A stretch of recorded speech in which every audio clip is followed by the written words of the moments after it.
السلام عليكم ورحمة الله وبركاته.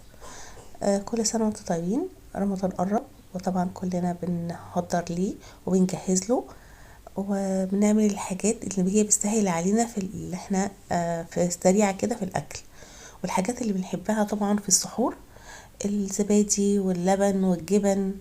فأنا جيت النهاردة عملت اللبنة عملتها كيلو لبن، عملته زبادي. اللبن طبعا انا جبت لكم قبل كده، صورت قبل كده الفيديو هو معامل وانا بعمل الزبادي وقلت لكم نعمل فيه ايه. انا هنا بعد ما عملت الزبادي حولت اللبن لزبادي، حطيت رشيت عليه معلقه ملح صغيره وقلبتها كويس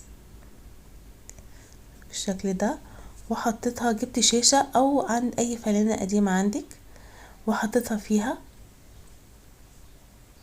كده الكميه كلها، وبعد كده لميتها وقفلت عليها ربطت عليها كويس، ودي هنسيبها في التلاجة 24 ساعة. هنا طبعا دي بعد ما تاني يوم ما عملتها اهي بالشكل ده، بقت بالشكل ده.